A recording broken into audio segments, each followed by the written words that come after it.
Hello friends, आज का हमारा रिजल्ट है क्या है। सेकंड थ्योरम क्या है। If W is a boundary point of A close convex set. ठीक है ना, कोई क्लोज कन्वेक्स सेट दे रखा है और W उसका क्या है दे रखा है, इस बार बाउंड्री पॉइंट बता रहा है। तो then there is at least one supporting hyperplane at W। Okay, तो अगर W किसी भी क्लोज कन्वेक्स सेट का बाउंड्री पॉइंट है तो उसके about at least one supporting hyperplane ज़रूर एग्जिस्ट करेगा। ठीक है, तो इसको प्रूफ पढ़ने से पहले हम पढ़ लेते हैं स्पोर्टिंग हाइपरप्लेन क्या होता है। ठीक है ना, तो देखिए स्पोर्टिंग हाइपरप्लेन क्या है। Given A boundary point W of a convex set X। ठीक है, ये मान लीजिए मेरा कॉन्वेक्स सेट X है। ठीक है, और ये कोई इसका क्या है, ये क्या है, कोई इसका बाउंड्री पॉइंट है W। ठीक है, ये इसका कोई पॉइंट है W, बाउंड्री पॉइंट है। तो then Cx is equals to Z, ये किसकी इक्वेशन थी, किसी भी हाइपर प्लेन की। ठीक है, तो कोई hyper plane Cx is equals to Z, कोई भी hyper plane is called supporting hyper plane at W। ठीक है, तो कोई भी जनरल हाइपर प्लेन को स्पोर्टिंग हाइपर प्लेन कहेंगे कब, if CW is equals to Z, means W इसको सेटिस्फाई करे। मीन्स क्या है, ये जो हाइपर प्लेन है W से पास होगा। ठीक है, पहली बात तो यही क्लियर होगी। And if all of X lies in one closed half space produced by the hyperplane. ठीक है, और जो पूरा का पूरा स्पेस है, मतलब पूरा का पूरा जो सेट X है, वो इस W के द्वारा जो हाइपर प्लेन बन है उसके वो जो प्रोड्यूस करेगा उसके क्लोज हाफ स्पेस में आएगा। ठीक है, तो इन जनरल देखिए क्या है, मतलब कि W सेटिस्फाई करता है। तो अगर ये देखिए, ये मान लीजिए मैंने एक क्या ले लिया, मेरा हाइपर प्लेन ले लिया। ठीक है ना, Cx is equals to Z, तो इसके ये देखिए, ये इसके ओपन हाफ में से तो आ नहीं रहा क्योंकि पॉइंट क्या हो रहा है, इस पे भी टच हो रहा है। ठीक है ना, तो इस ये मतलब अगर इसकी इक्वेशन निकालूं तो या तो ये होगी Cx will be greater than equals to Z, या क्या होगी Cx will be less than equals to Z। ठीक है ना, मतलब स्ट्रिक्ट इनइक्वालिटी नहीं आएगी यहाँ पर। ठीक है ना, लेस देन इक्वल्स टू की आएगी, ना कि स्ट्रिक्टली लेस देन की। ठीक है, तो इसका मतलब क्या हो गया कि ये जो X है ये इस लाइन के अबाउट क्या जा रहा है, इस हाइपरप्लेन के अबाउट क्या हो रहा है, ये पूरा रीजन X है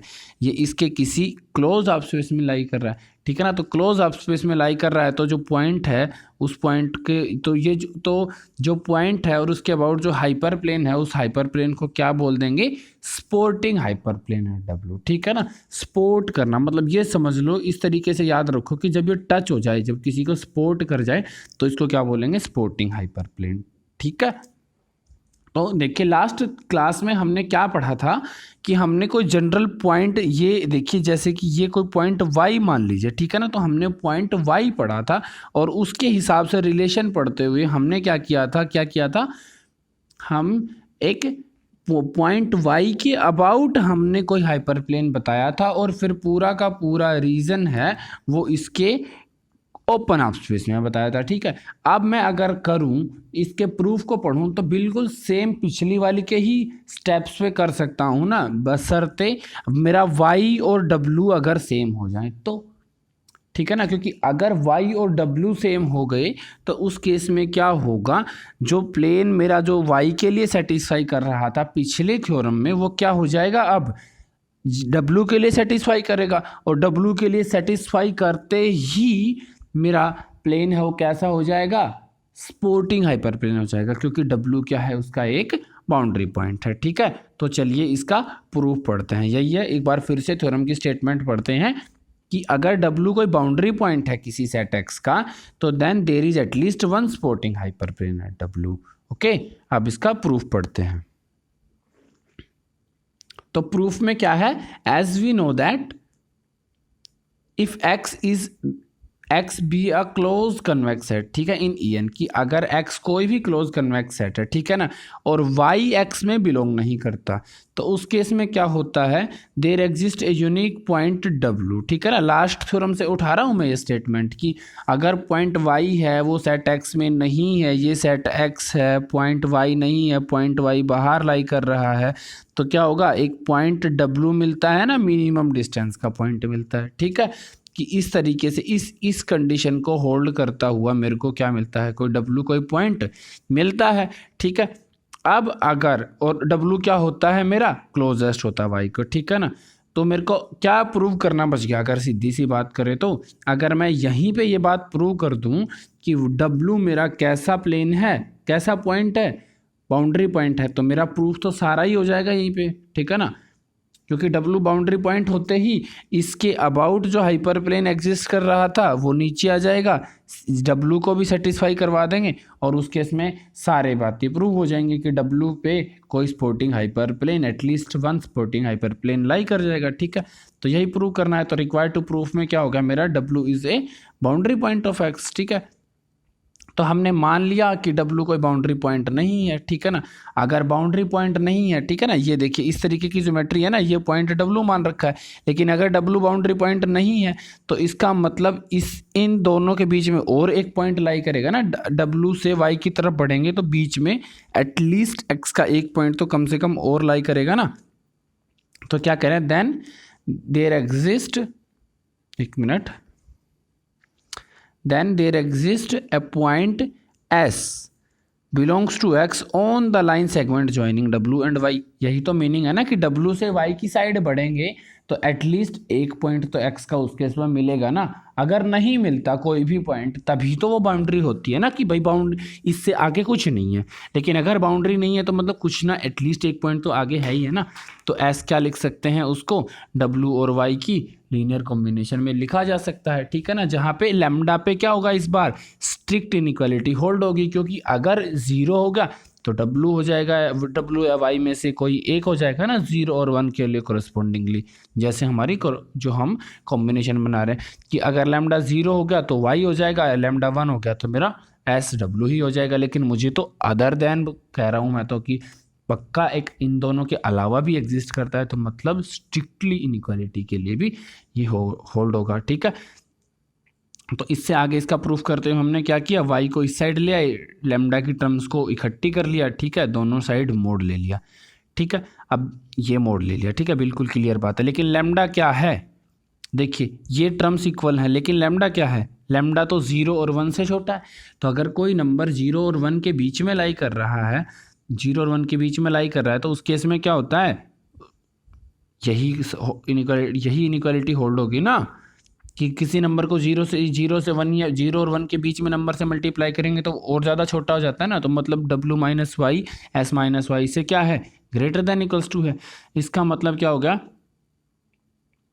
विच इज एब्सर्ड। ठीक है ना, ये इक्वेशन होता है एब्सर्ड या कंट्राडिक्शन का साइन होता है, which is a contradiction to the fact that w is closest to y।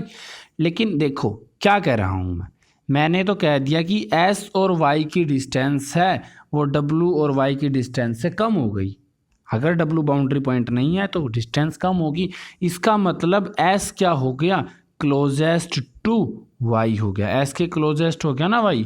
ठीक है, लेकिन क्लोजेस्ट तो मैंने w ही मानना है, w को ही कहा है, तो उस फैक्ट के लिए कंट्रेरी हो गया ना।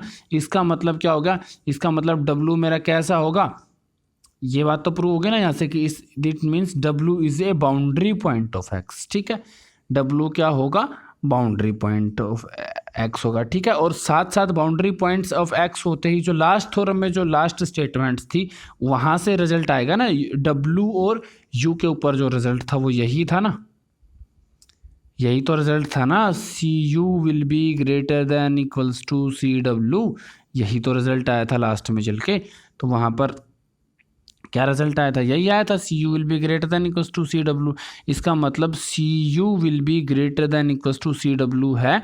y के लिए स्ट्रिक्ट इनइक्वालिटी आ गई थी, लेकिन w के लिए तो ग्रेटर देन इक्वल्स टू रहा है। ठीक है, जब यहाँ पर लास्ट में ये आया होगा एग्जैक्ट तो cu will be greater then cy।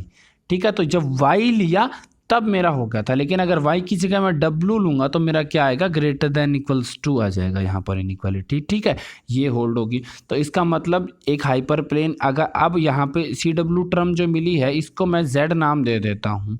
ठीक है, तो एक ये जो हाइपर प्लेन मिल जाएगा मेरे को, कैसा हाइपर प्लेन मिलेगा, जो w को सेटिस्फाई भी करेगा। ठीक है, और w को सेटिस्फाई करेगा पर साथ साथ में इस कंडीशन को भी होल्ड करेगा। ये कंडीशन क्या है, C U will be greater than equals to Z, means C U will be greater than equals to Z, ठीक है। और C U will be greater than equals to Z का मतलब क्या है, मतलब जो पूरा रीजन है, क्योंकि यू तो जनरल पॉइंट एक्स का, मतलब जो पूरा रीजन एक्स है वो इस हाइपर प्लेन के एक क्लोज्ड हाफ स्पेस में आ जाएगा, ठीक है। और जब ये रीजन पूरा का पूरा रीजन एक्स इसके क्लोज्ड हाफ स्पेस में आ जाएगा तो ये जो हाइपर प्लेन मिला था ये इस रीजन के लिए क्या हो जाएगा, या डब्ल्यू के अबाउट क्या हो जाएगा, वो स्पोर्टिंग हाइपर प्लेन हो जाएगा, ठीक है। समझ में आया प्रूफ?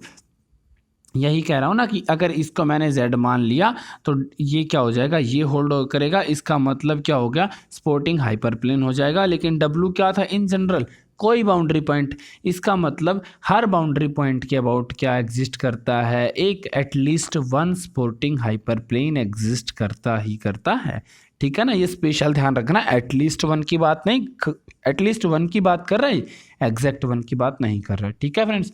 नेक्स्ट रिजल्ट हम अगली क्लास में पढ़ेंगे।